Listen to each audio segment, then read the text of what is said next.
An 82-year-old man, a retired history teacher who spent the last 15 years meticulously mapping the silent loneliness that grips his friends, his neighbors, and himself, reveals something profoundly uncomfortable. He discovered there's an unspoken, almost conspiratorial agreement among us, the generation past 60, we pretend everything is fine. We smile, we nod, we say I'm doing great, darling, even as a gaping chasm opens beneath our feet. Why? So we don't scare the young. So we don't become a burden. So we don't shatter the myth of the perpetually cheerful elder. But Arthur, and countless others like him, have learned that the greatest crime we commit against ourselves isn't growing old, it's believing that it's too late to be truly seen, to be truly heard, to be truly live. Today, right now, I'm going to show you how to start turning your deepest regret, that story stuck in your throat, into a force that will not only set you free but will force your family, your children, even your grandchildren, to see you, truly, perhaps for the first time in years. The enemy isn't just time, or the indifference of a fast-paced world. The enemy is our own quiet resignation. It's the tyranny of toxic positivity that demands we hide our aches, our fears, our profound sorrows, denying the very real pain that gnaws at us. It's the insidious myth that you can't teach an old dog new tricks that has, quite literally, imprisoned us in a gilded cage of expected serenity. You know the scene, don't you? It's Sunday. Or a holiday. The house is buzzing. Laughter. The smell of cooking. Your children, your grandchildren. They're all there, a symphony of life swirling around you. You're sitting on the sofa, a comfortable spot, perhaps your usual chair. You've got a grandchild nestled beside you, scrolling through TikTok, maybe a son or daughter talking animatedly about a new project, a promotion. You feel a story bubble up. Something from your past. You clear your throat, a small sound. You wait for a lull. Finally, you find it. You begin, your voice perhaps a little softer than you remember. That reminds me of a time, back in '78. And then it happens. You see it. The quick, polite glance. The practiced smile that doesn't quite reach their eyes. Your daughter nods. Oh, that's nice, Dad, she says, already turning back to her sibling, picking up the thread of their conversation. Your grandson, without even looking up from his phone, offers a non-committal grunt. You were speaking, weren't you? But they didn't land. They didn't resonate. You weren't heard. You were processed. Like background noise. Like an antique clock chiming. Just part of the scenery. Your story, your wisdom, your memory, became a brief, gentle interruption, absorbed and dismissed. The feeling isn't anger, not really. It's an ache. A slow, spreading emptiness. You shrink back into the cushions. You become, once again, the affectionate piece of furniture in the room. You watch, you listen, you smile when appropriate, but you are not truly present. Not truly participating. You are, in essence, invisible. A warm body. A living prop. You nod your head, pretending you don't feel the sting, the familiar echo of being unheard, unseen, unacknowledged. You carry on, playing the part. The happy grandpa. The cheerful grandma. Because that's what they expect, isn't it? And you, my friend, you oblige. You always oblige. And then there's the pre-dawn ritual. You know the one. Insomnia. It's a cruel companion, isn't it? The house is utterly silent. The world outside still holds its breath. You slip out of bed, careful not to disturb your partner, if you're lucky enough to still have one beside you. You pad into the bathroom. The fluorescent light, harsh and unforgiving, flickers on, casting a stark glow on your face. You look in the mirror. Who is that person staring back? The eyes are familiar, yes. But the lines, the slackness, the way gravity has had its relentless say, it's a face you recognize, yet a stranger at the same time. You lift a hand, your own hand, but it feels foreign. You touch the skin beneath your eyes, tracing the map of years. And suddenly, your mind isn't cataloging the wrinkles. No. The physical memory that washes over you isn't about old age at all. It's a phantom touch. The ghost of a past love's hand on your cheek, tracing that same line when it was smooth and unblemished. Or the memory of sun on your face, wind in your hair, driving an open road at 30, utterly free, utterly alive. You remember the strength in those hands, the quickness of thought, the fierce ambition, the wild dreams. Where did that person go? The question isn't, who am I now? The question, the one that twists your gut, is, where is the person I was? Where did she vanish? Where did he disappear? You search the depths of your own eyes for a trace of that younger self, that vibrant, daring soul. And all you find is a reflection that is undeniably you, yet irrevocably different. The silence of the house, the sterile hum of the refrigerator, the distant rumble of an early morning delivery truck, they are the only answers. A profound quietude that seems to swallow your unspoken lament. You stand there, a silent sentinel to your own slow, inexorable change, carrying the weight of all the lives you've lived, all the people you've been, all the dreams that soared and crashed. And you wonder, in that quiet, aching space, if anyone else remembers that person you were. If anyone cares to. You feel the truth of it, deep in your bones, a part of you is gone, and the world has simply moved on without a backward glance, expecting you to just adapt. To be the new you, the old you, the one they see. Even if you barely recognize her or him anymore. And then there's the other kind of invisibility. The one disguised as help. You walk into the doctor's office. Or maybe it's a government agency. A bank. Some official place. You've made the appointment, you've arrived on time, you've checked in. You approach the counter. A young receptionist, maybe you feel a flush of heat rise in your neck. The indignity of it. The sheer, patronizing condescension. You want to snap back, to unleash a torrent of perfectly articulate, cutting remarks that would leave them stunned. But you don't. You bite your tongue. You force a polite smile. And you answer, yes, it has. My name is Arthur. Your voice, even to your own ears, sounds small. Smaller than you remember it being. Smaller than it should be. Your dignity just took a low blow, delivered by someone half your age, disguised as a helpful, considerate gesture. And you walk away from that counter, or take your seat in the waiting room, feeling not just a little bit angry, but deeply, profoundly diminished. Another small piece of you chipped away, another confirmation that in this world, your experience, your intelligence, your accumulated wisdom, is no longer considered valid. It's been replaced by a stereotype. A label. A performance of assumed incapacity. You nod your head, yes. You know this feeling. You know this exact sting. It's a universal wound for those of us who have lived long enough to become an inconvenience. My brother, my sister, this is a hard truth, isn't it? These aren't isolated incidents. This is the insidious, creeping reality of a culture that has decided, subtly but firmly, that the elderly are past their prime.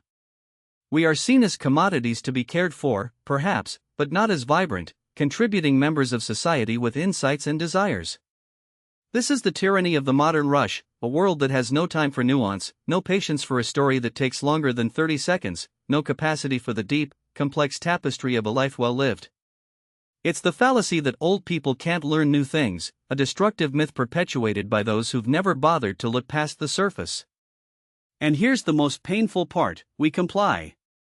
We stay silent. We internalize the role they've given us.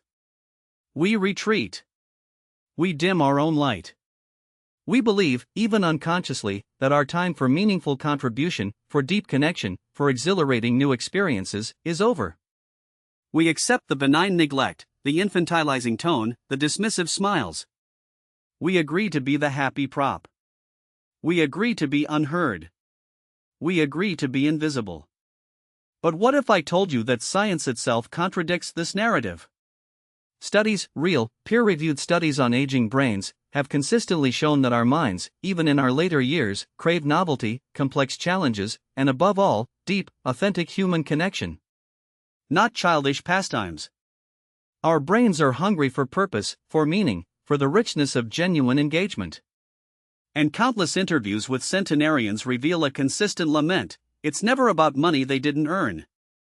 Their greatest regrets are always about love unexpressed, words left unsaid, adventures avoided, fears that kept them from truly living. They mourn the absence of connection, the opportunities for vulnerability they let slip away. I've seen it firsthand. A friend of mine, John, 82 years old, was utterly crushed after his wife passed. Felt like his voice died with hers. For months, he barely spoke. But we started talking, really talking, about these things. About the invisibility, about the regret. And I taught him a simple technique, a way to reframe his stories, to demand attention. He started using it. And one day, he called me, his voice thick with emotion. "Arthur," he said, "it was the first time, after my wife died, that I felt I still had something to say worth hearing." They actually listened. They asked questions. They saw me. That, my friends, is the power of breaking the silence. That is the proof that we don't have to accept this fate. That we can reclaim our voices, our stories, our very selves. My name is Arthur. I am one of you. A fellow traveler, an observer who, one day, simply decided to stop watching and start talking. My own rupture? I heard myself. My granddaughter asked me to teach her piano, and I said, "Oh, no, sweetheart, that's past my time." In that instant, I realized I was signing off on my own relevance, internalizing the lie that my time for joy and newness was extinguished. I was choosing invisibility. I couldn't do it anymore. I had to become a silent protocol breaker, to reclaim my space, to turn memories into something active, something that demands attention, not just passive nostalgia. It was terrifying, exhilarating. And it changed everything. You've carried these regrets, this invisibility, this silent scream, for too long. It's time to act. In just moments, I will reveal the one question you need to ask yourself tonight to start making peace with your biggest regret, the secret to stop being treated as grandpa or grandma and start being called by your name again. This isn't just a tip. This is your first act of rebellion. The silence you feel, the dismissive smiles you receive, the unacknowledged wisdom that echoes only in your own head, this isn't random.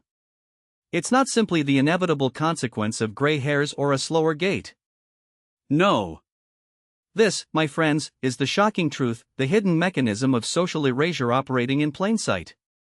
You are experiencing the predictable output of a system, a cruel social architecture of geriatric invisibility designed, perhaps unconsciously, to make you quietly disappear.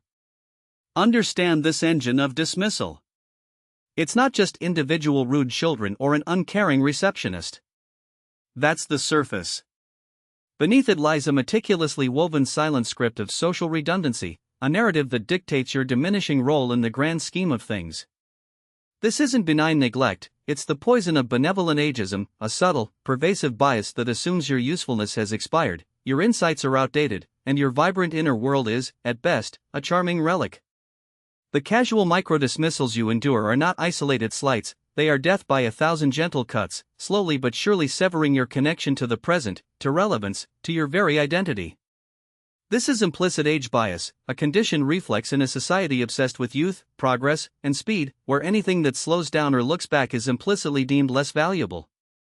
This persistent emotional neglect is a silent epidemic, gnawing at the core of who you are. It's systemic narrative gaslighting, where your deeply felt reality of a rich, complex life is replaced by a comfortable, simplified fiction for others, a harmless, cheerful elder whose stories are quaint, but ultimately expendable. We need to name these threats. We must call out the silent permission of familial neglect, where your own kin, absorbed in their fast-paced lives, unconsciously allow your narratives to fade, your contributions to shrink, and your unique perspective to become a muted hum in the background. Then there is the bureaucracy of polite disregard, manifest in every interaction where your lifetime of intelligence is met with a slow, loud, oversimplified explanation. It's the system saying, "We acknowledge you exist, but we assume you no longer fully comprehend." And finally, perhaps the most damaging, is the myth of the peacefully retired, that insidious cultural fabrication that insists you should be content with endless leisure, with a life devoid of challenge or deeper purpose, quietly receding into the sunset, rather than engaging with the vibrant, messy, demanding world you still inhabit. Now, you've likely tried to cope with this feeling, haven't you? You've heard the well-meaning advice, the conventional wisdom that only serves to deepen the wound. Let's rip those bandages off and expose the cancer beneath. Just keep busy, they say. Find a hobby. Take up gardening. Join a club.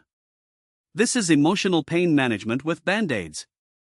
It's an attempt to distract yourself, to turn down the volume on your soul's cry for meaning while the cancer of insignificance keeps growing, undetected and untreated.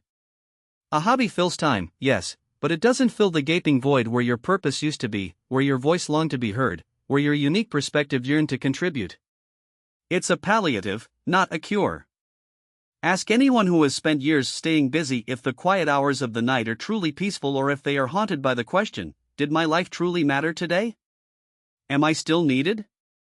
The answer, more often than not, is a quiet, aching loneliness that no amount of knitting or birdwatching can truly assuage.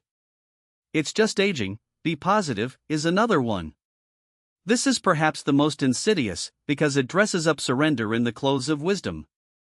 Toxic positivity is spiritual violence against the elderly. It exhausts you, forcing a smile while a part of you is screaming inside that this isn't living, this is waiting. It demands you ignore the genuine grief of lost roles, lost connections, lost recognition. It insists you wallpaper over profound sorrows with a cheerful facade, denying the very real pain that gnaws at you. True peace doesn't come from pretending everything is fine. True peace comes from confronting the truth, from acknowledging the sting, and then, only then, from finding a way to reclaim your narrative. It's not about being negative, it's about being real, about valuing your authentic emotional landscape over a saccharine performance for others. Rely on your family, well-meaning friends advise.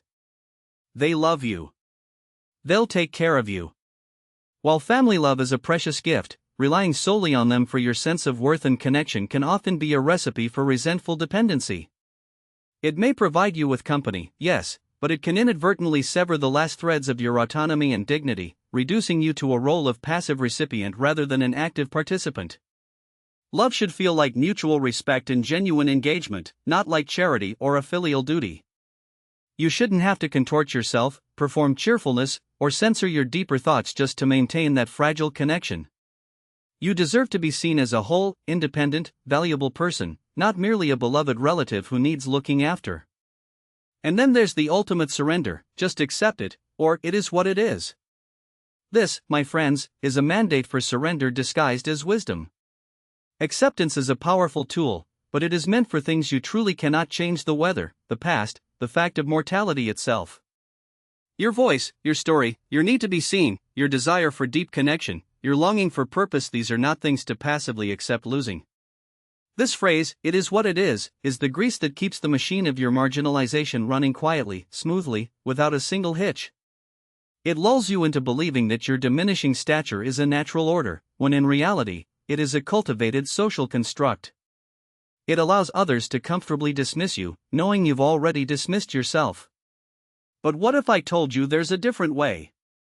A way to understand this architecture of invisibility, not as an unassailable fortress, but as a structure built on shaky ground, designed by flawed assumptions, and maintained by our own unwitting compliance?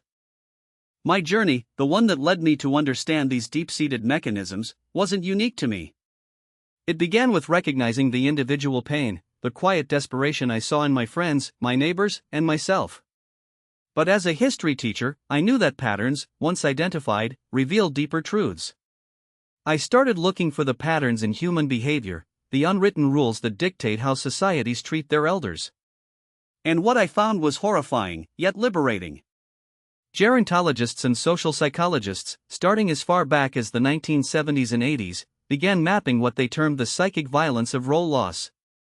They meticulously documented the profound mental and emotional toll when individuals are stripped of their core identities: worker, parent, once children are grown and independent, provider, community leader. These were the roles that defined us, gave us purpose, offered us avenues for contribution and recognition. When these roles evaporated, often abruptly with retirement or the empty nest, society offered few, if any, meaningful replacements. This groundbreaking work, however, was largely ignored by a culture screaming eternal youth and pushing the narrative of endless leisure as the ultimate retirement dream. It was more comfortable to pretend that simply not working was freedom, rather than acknowledging the deep grief and disorientation that often accompanied it. Simultaneously, suppressed longitudinal studies emerged, detailing what researchers cautiously called biographical suffering.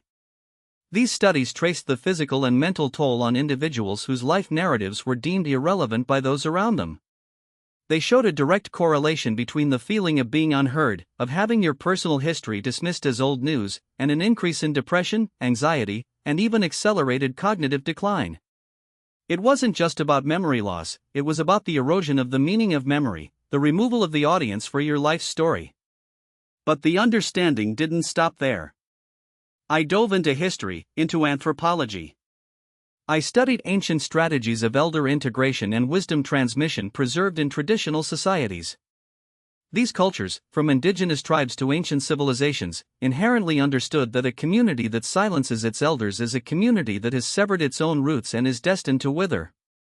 They didn't just care for their elders, they integrated them, relying on their accumulated wisdom for guidance, their stories for cultural memory, their presence for a sense of continuity. Elders were not just respected, they were central. They were the living libraries, the ethical compasses, the bridge between past and future.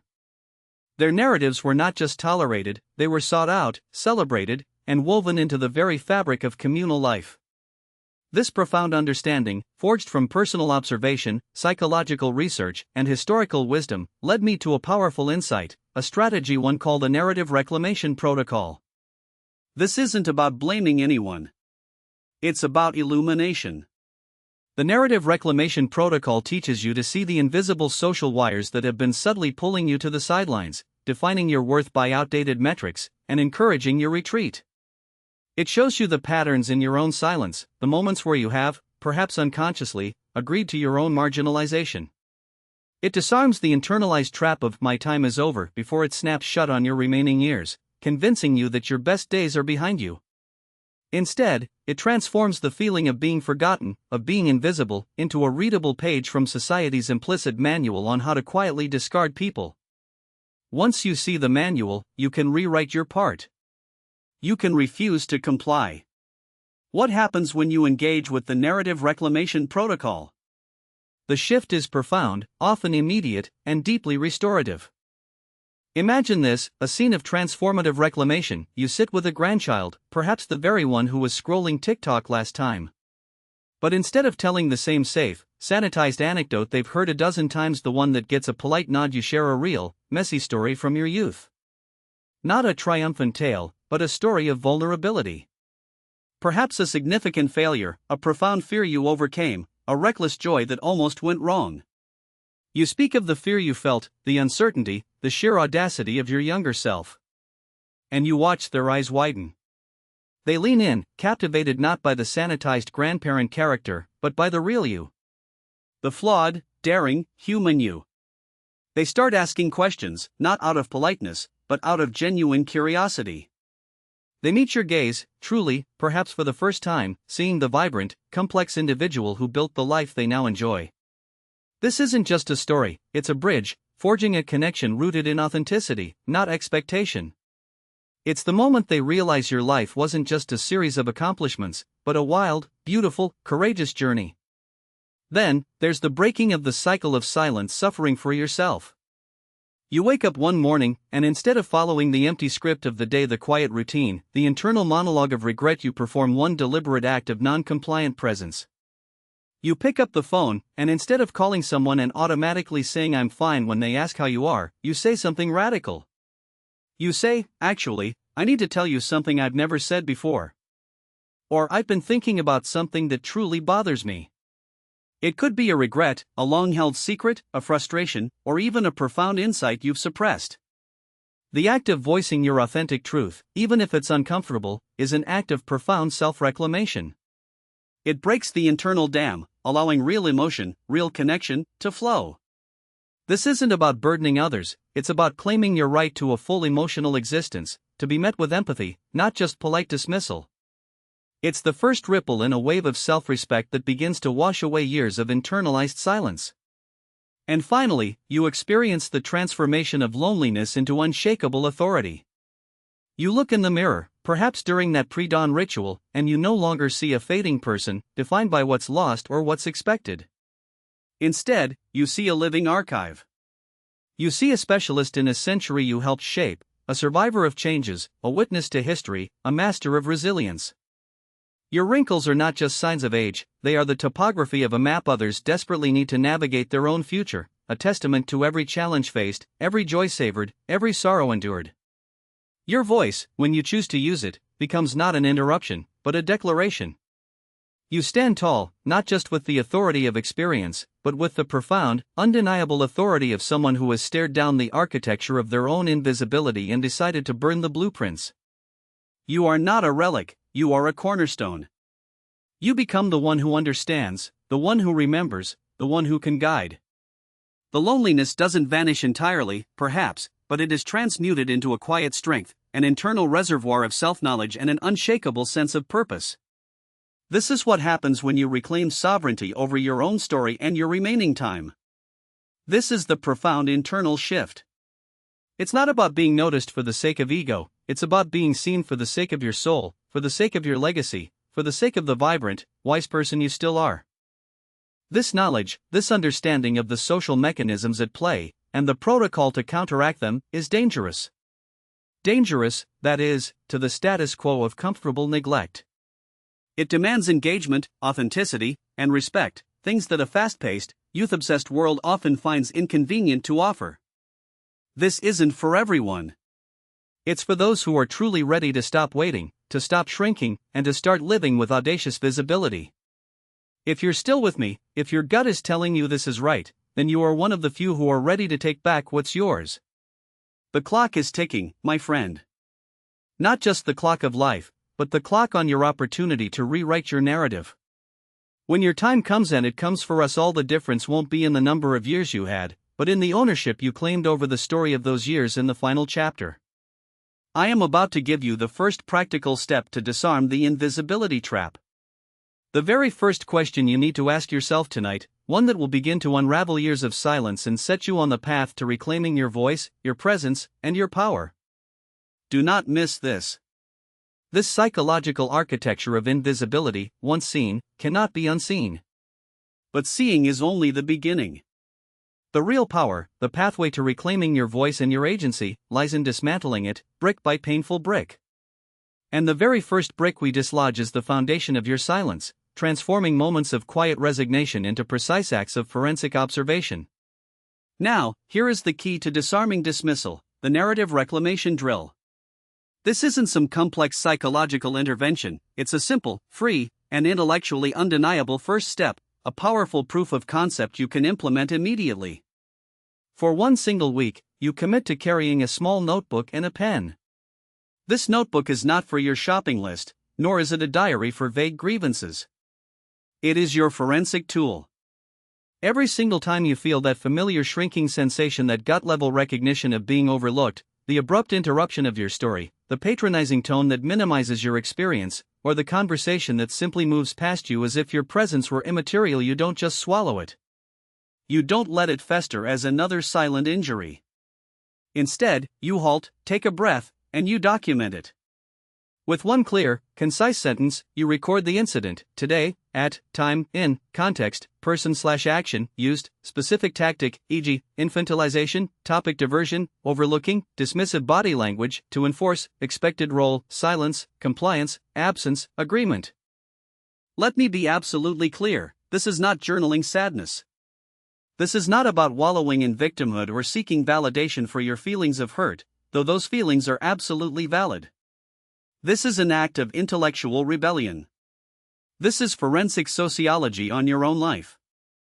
You are taking the diffuse, often amorphous emotional injury that invisibility inflicts, and you are transforming it into categorized, quantifiable data. You are moving it from the churning, wounded landscape of your heart to the sharp, analytical precision of your mind. When you identify the specific tactic used, you are no longer just feeling bad, you are diagnosing the mechanism. You are ceasing to be merely a target of erasure, and, with every entry, you are elevating yourself to the role of the lead researcher of your own visibility. Think of it as developing a mental microscope. You're no longer just experiencing the pain, you're examining the virus. You're understanding its structure, its mode of operation. This shift from passive recipient to active observer is seismic. It grants you an immediate intellectual distance from the emotional sting. The act of labeling the tactic, that was infantilization, or that's topic diversion to maintain conversational authority, strips the incident of its power to diminish you. It transforms a personal slight into a data point, an observable phenomenon. You learn to recognize the subtle cues, the verbal sleights of hand, the nonverbal dismissals that once went unnoticed or, worse, were internalized as evidence of your own diminished worth. This drill is your first weapon in a quiet war, a powerful proof of concept that demonstrates you are not just capable of seeing the system, but of actively mapping its influence on your life. And in that mapping, in that simple act of naming, you begin to dissolve its hold. You are, in essence, developing an early warning system, an internal alarm that flags the moment an attempt is made to diminish your narrative space. This isn't just theory, this is the first practical step towards personal liberation, turning you from a victim of circumstance into an empowered strategist of your own presence. Listen to this story of reclamation, a powerful testament to the transformative potential of this simple practice. A woman in her 70s, whose name I'll keep private to protect her privacy but whose story echoes countless others, shared her journey with me. For years, her opinions, her insights, her very presence in family discussions had been met with a kind of benevolent dismissal, often encapsulated in a gentle, yet infuriating, "Okay, dear," or a quick change of subject. She described the slow, insidious erosion of her confidence, the feeling that her mind, once sharp and engaged, was gradually fading, not because it was, but because it was never truly invited to the conversation. She started the narrative reclamation drill, meticulously documenting every instance of shrinking, every conversational hijack. She felt a mix of trepidation and curiosity. Then came the third Sunday. Her family was gathered, and her son was deep in discussion about a complex news story. She began to offer a nuanced perspective, drawing on decades of experience in public service, when he, without missing a beat, smoothly cut her off, redirecting the conversation back to a point he had made earlier. The older, the woman who had lived years under the shadow of "Okay, dear," would have simply smiled, nodded, and quietly faded into the background of the armchair, feeling that familiar, heavy weight of invisibility settle once more. But because she had been auditing, because she had been practicing this forensic sociology on her own life, her mind didn't just feel the familiar sting. Instead, a clear, almost clinical thought flashed: topic diversion to maintain conversational authority. It was a diagnosis, not an emotional reaction. She didn't get angry. She didn't lash out. She waited for the slightest pause, a breath in the conversational current, and then, with a calm, steady voice that surprised even herself, she said, "You diverted the topic when I began to speak. I'd like to finish my point." The room froze. Not with anger or defensiveness, but with a profound, almost palpable shock.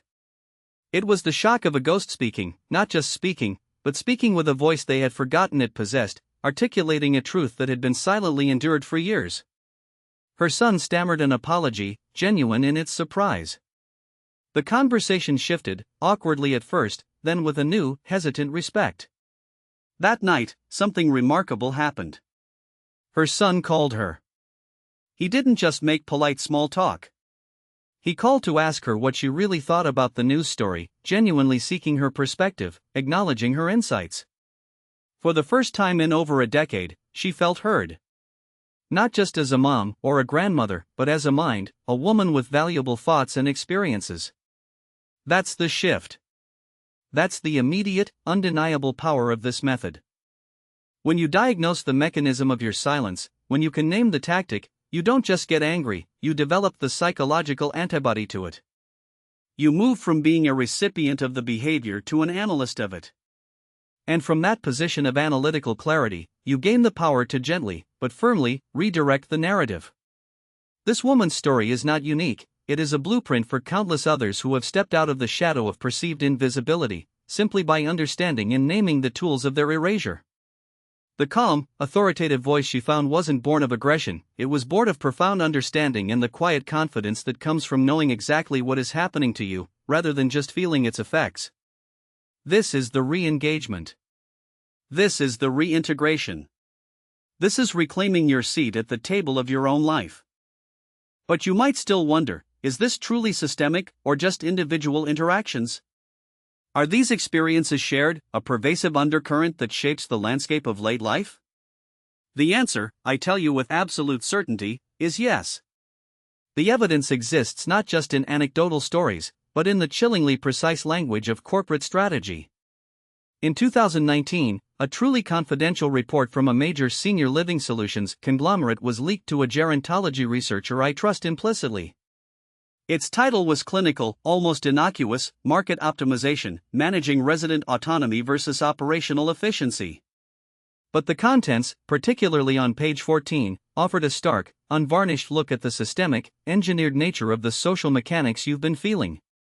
It contained this truly horrifying line, a line I want you to let sink into your very core: programs emphasizing busyness and positivity reduce complaints related to existential distress by 72% and lower demands on staff time, while requiring no structural change to the paternalistic care model.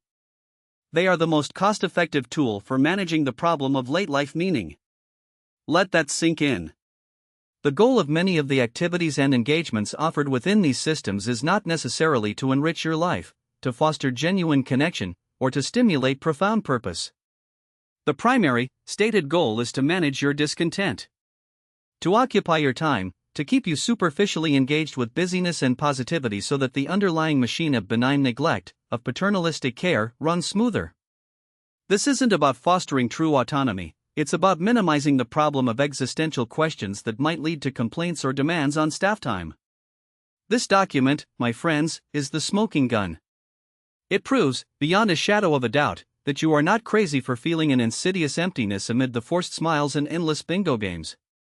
You are not imagining the lack of deeper engagement, the subtle infantilization disguised as care.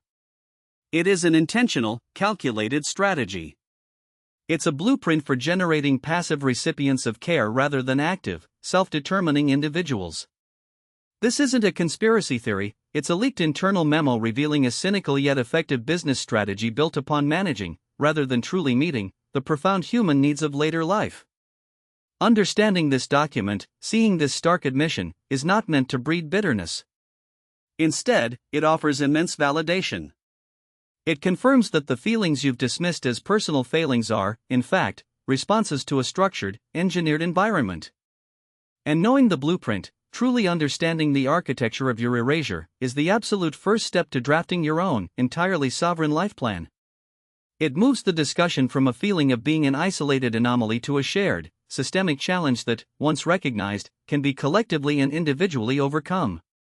Now, with this knowledge, with this validated understanding, let's paint a vivid picture of a day in the life of someone who has fully internalized this knowledge, someone who has applied the protocol against invisibility and reclaimed their narrative authority. Imagine your perfect Wednesday. You wake up, and your first thought isn't a list of what do I have to do, or what am I expected to do, but rather, a quiet, internal spark: what do I have to say? What am I interested in today? You meet a cherished friend for coffee. They begin to tell you about their grandchild's latest soccer game, their voice animated. But then, they pause, look you directly in the eye, and ask, genuinely, but what do you think about all this? What's on your mind today? The conversation naturally pivots, not away from their interests, but towards yours, because you have subtly re-established your narrative space as equally valid. Later, at your doctor's office, the nurse approaches. She begins to speak, slowly, loudly, as if addressing a child or someone hard of hearing, even though your hearing is perfectly fine. You don't get defensive. You don't feel insulted. With a gentle, yet firm and completely calm voice, you interrupt, "I can hear you perfectly at a normal volume. Please proceed." The adjustment is instant, respectful. The nurse's demeanor shifts from a default patronizing tone to one of professional acknowledgement. You are not fighting, you are simply stating a fact, gently recalibrating the interaction to one of mutual adult respect. You go home. Your daughter calls, rushing through small talk, checking in perfunctorily. Instead of saying the automatic, often hollow, "I'm fine," you say, with a newfound intentionality, "Let me tell you about something I realized today." It's truly fascinating. And she listens. She actually stops, listens, asks questions, because you've presented your inner world not as an obligation, but as an offering of genuine insight. You hang up the phone, not with the old, familiar emptiness of superficial connection, but with a profound sense of completion, of having been seen and heard, not just for your role, but for your mind, your thoughts, your experiences. You walk to the chair by the window, the one where you used to sit and quietly watch the world go by, feeling somewhat apart from it. Now, it's no longer just a place to observe. It's your command post, a place from which you engage, reflect, and strategize your next steps in a world that now, increasingly, recognizes and responds to your full presence. This is what happens when you stop unconsciously playing the role written for you by society's default scripts and start writing your own lines, authoring your own vibrant, connected reality. This isn't about being combative, it's about being present, peaceful, and unshakably authentic. It's about cultivating connection from a place of genuine self-worth, rather than seeking it from a position of perceived deficit. So now you hold the first key. You've heard the undeniable proof from lives reclaimed from the clutches of silence and invisibility. You've seen the corporate memo, the smoking gun that admits passivity is often the intended product of systems designed to manage rather than empower. You can vividly visualize the sovereign life that is, not a dream, but your absolute birthright. This means you are ready. Ready for the complete architecture of reclamation. Ready for the step-by-step system designed to not just notice the next dismissal, but to systematically dismantle its power to erase your past, to stifle your present, or to dictate your future. Stay right here. Because awareness without concrete, empowered action is just a more precise, more painful form of suffering. And you? You have far too much left to say, too much wisdom to share, too much life to live, to ever settle for that again. The time to reclaim your narrative, unequivocally, is now. Let us now translate understanding into action, transforming passive acceptance into active reclamation.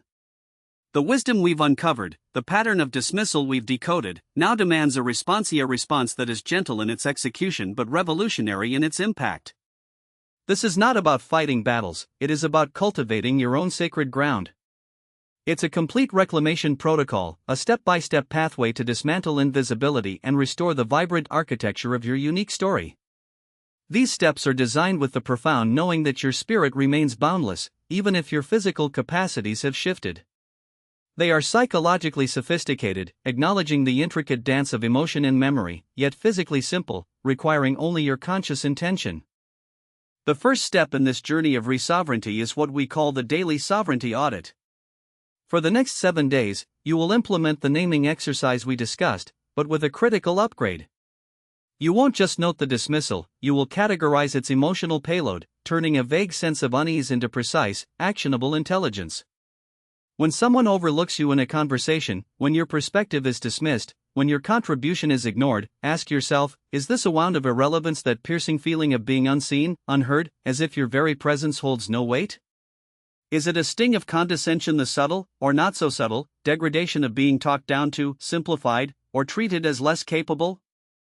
Or is it an ache of silenced memory, the frustration when your rich tapestry of experience is cut short, your story deemed unimportant, or your past rendered irrelevant in the present moment? Each evening, take a moment of quiet reflection.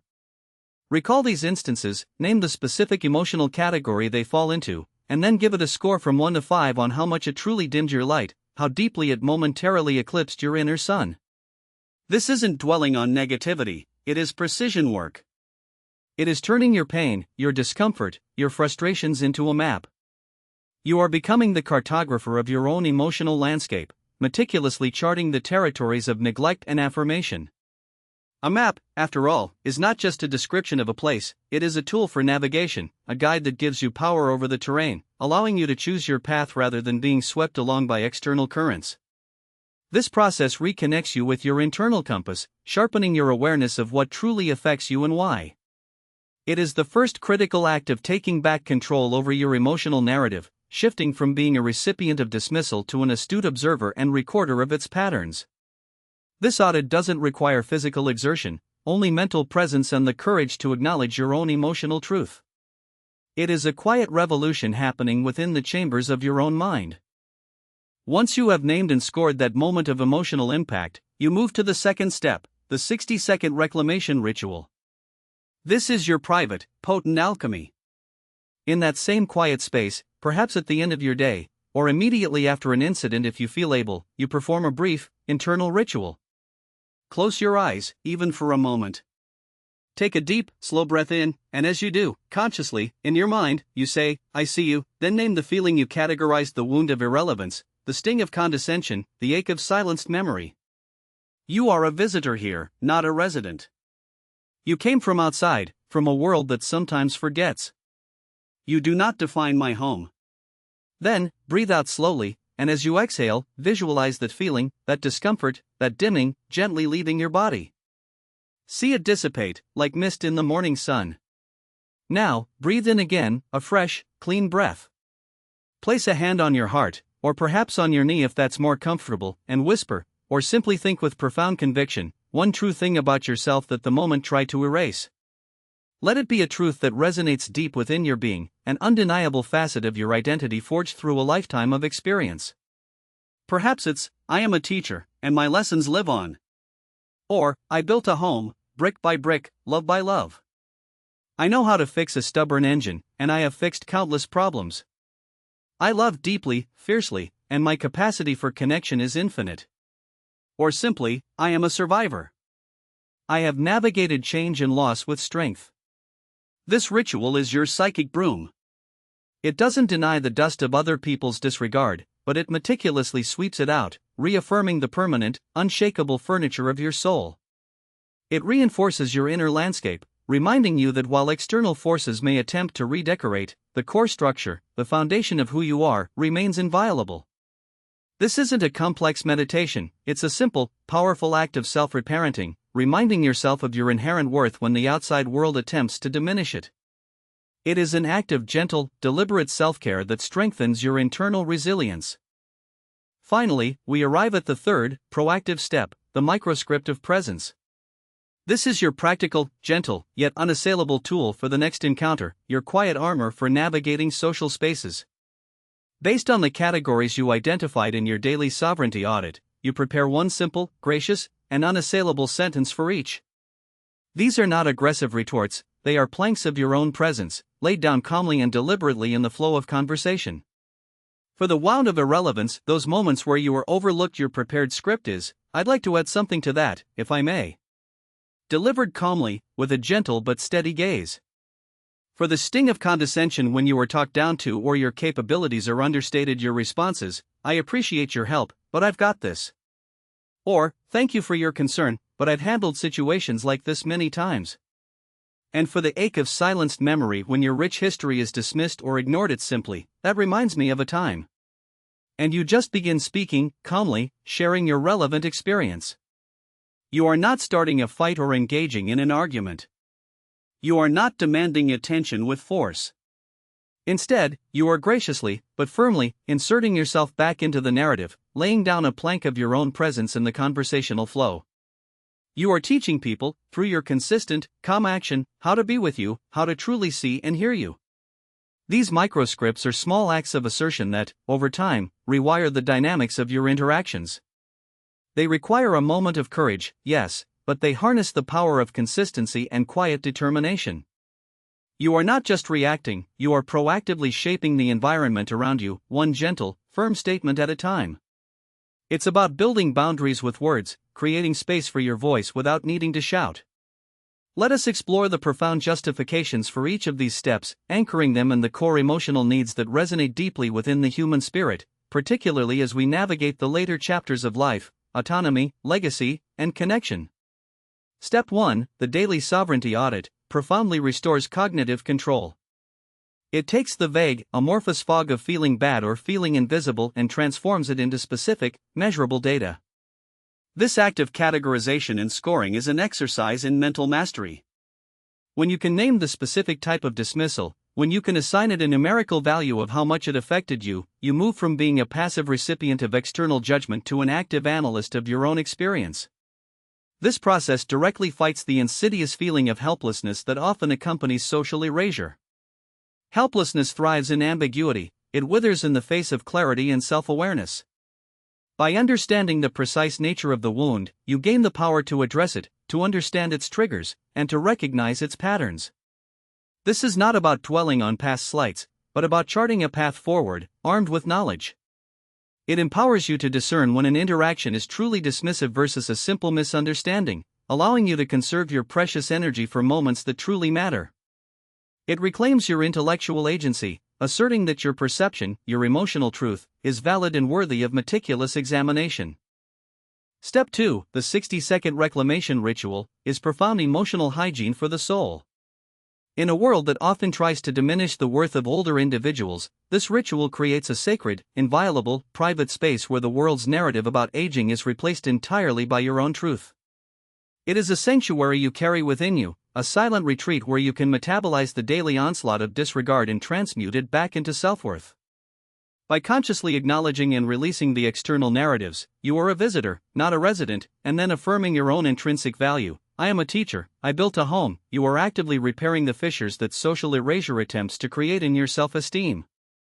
This ritual is a daily dose of self-compassion and self-affirmation. It is a potent antidote to internalized ageism, rebuilding the inner fortress of self-respect. This isn't merely a mental exercise, it's a deep emotional recalibration, a consistent act of self-love that reminds you of your enduring significance. It ensures that no matter what the outside world throws at you, your core identity, your sense of purpose, and your inherent value remain intact and cherished within your own consciousness. It directly feeds your sense of legacy, as you silently honor the profound experiences that have shaped you. Step 3, the microscript of presence, is resocialization on your terms. It's a deliberate, gentle process of rebuilding the muscle of social interaction, a muscle that can atrophy from isolation or from the constant pressure to shrink one's presence. When you have been systematically overlooked or silenced, the impulse can be to withdraw further. These microscripts offer a low-stakes, high-impact way to re-engage. They empower you to reconnect with others from a place of strength and self-respect, rather than from a position of need or perceived weakness. You are not waiting to be invited back into the conversation, you are gracefully, confidently, and strategically inserting yourself. This re-establishes your place in the social fabric, not as a passive observer, but as an active, contributing participant. Each small act of speaking your truth, of sharing your perspective, of asserting your presence, strengthens your social confidence and subtly re-educates those around you on how to engage with you respectfully. It fosters genuine connection by allowing your authentic self to emerge, ensuring that your valuable insights and experiences are not lost to the silence. It is a powerful way to reclaim your voice, to ensure your presence is felt, and to enrich the lives of those around you with the unique wisdom you possess. Now, it is time to move. You can start Step 1, the daily sovereignty audit, in the quiet after this video ends. What are you preserving your energy for? Another season of polite shrinking? Another cycle of silent acceptance that drains your spirit and diminishes your light? This protocol is not about making noise for the sake of it, it's about making your presence deliberate, intentional, and undeniable. It does not demand energy from you in the way that fighting or struggling does. Instead, this protocol returns energy to you by ending the corrosive drain of silent acceptance, of internalized dismissal. The weight of being unseen is heavier than any word you might speak. This is an act of profound self-preservation, a reclamation of vital energy for the chapters of life that are still yours to write, to live, to experience with fullness and joy. Your agency, your narrative, your precious time, they are not commodities to be surrendered. They are birthrights to be fiercely, yet gently, protected. This is not about fighting, it is about standing. And simply standing, fully present, is often the most powerful revolution of all. The final choice before you is not between activity and passivity. It is a profound, life-altering choice between curation and abandonment. You, and only you, are the curator of your final exhibit, the magnificent exhibit of your own lived life, a collection of experiences, wisdom, and love beyond measure. Will you let others write the placards that explain you, that summarize your worth, that diminish your contributions? Or will you take up the pen, with dignity and unwavering resolve, and write them yourself? This complete reclamation protocol is your pen. It is a tool for self-authorship, for self-affirmation, for self-love. You have lived too much, loved too hard, and survived too long to become a ghost in your own life. You are not a fading memory, you are a living, breathing testament to resilience and wisdom. Solidarity is the antidote to solitude. If this message has resonated with you, if you feel a stirring of recognition, a flicker of empowerment, I ask you to share it with just one person. Think of a friend from the old neighborhood, a companion at your community center, a family member who might also be navigating these unseen challenges. Don't let this newfound understanding, this quiet revolution, die in your apartment or within your own mind. Let it travel. Let it spread its gentle wings. By sharing, you help build an unseen network of people who choose to live seen, who choose to reclaim their stories together. That like button below isn't for me, it's for you. It's your flag in the digital ground. It says, I was here. I am here. My attention matters. My experience is valid. It tells the vast, impersonal algorithms of the internet that stories for and about us, the wisdom of a life fully lived, hold immense value. Plant your flag. Let the digital world know your presence is not to be ignored. This is where we make it real, where our individual journeys merge into a collective anthem. I invite you, I urge you, to comment below. Just type 3 powerful words, my story matters.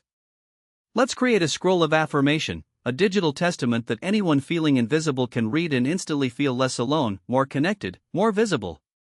Your words here become part of someone else's lifeline, a beacon of shared understanding. And beyond that, ask your questions. This is our conversation now, a space where all voices are not just tolerated, but celebrated. And finally, save this video. Bookmark it. Return to it. This isn't just a fleeting message, this is your field guide to remaining a person, a vibrant individual, in a world that too often tries to turn you into a concept, a demographic, or a background character. When the silence feels too loud, when the weight of invisibility presses down, come back. Replay Step 2, the 60-second reclamation ritual. Let my voice remind you of your own strength, of your own truth. This is your moment. Take the pen. Write one true sentence today, a sentence that affirms your worth, your experience, your unwavering presence. Then write another tomorrow. This is how we reclaim not just our stories, but our very souls. Now, go and be, gloriously and unapologetically, here.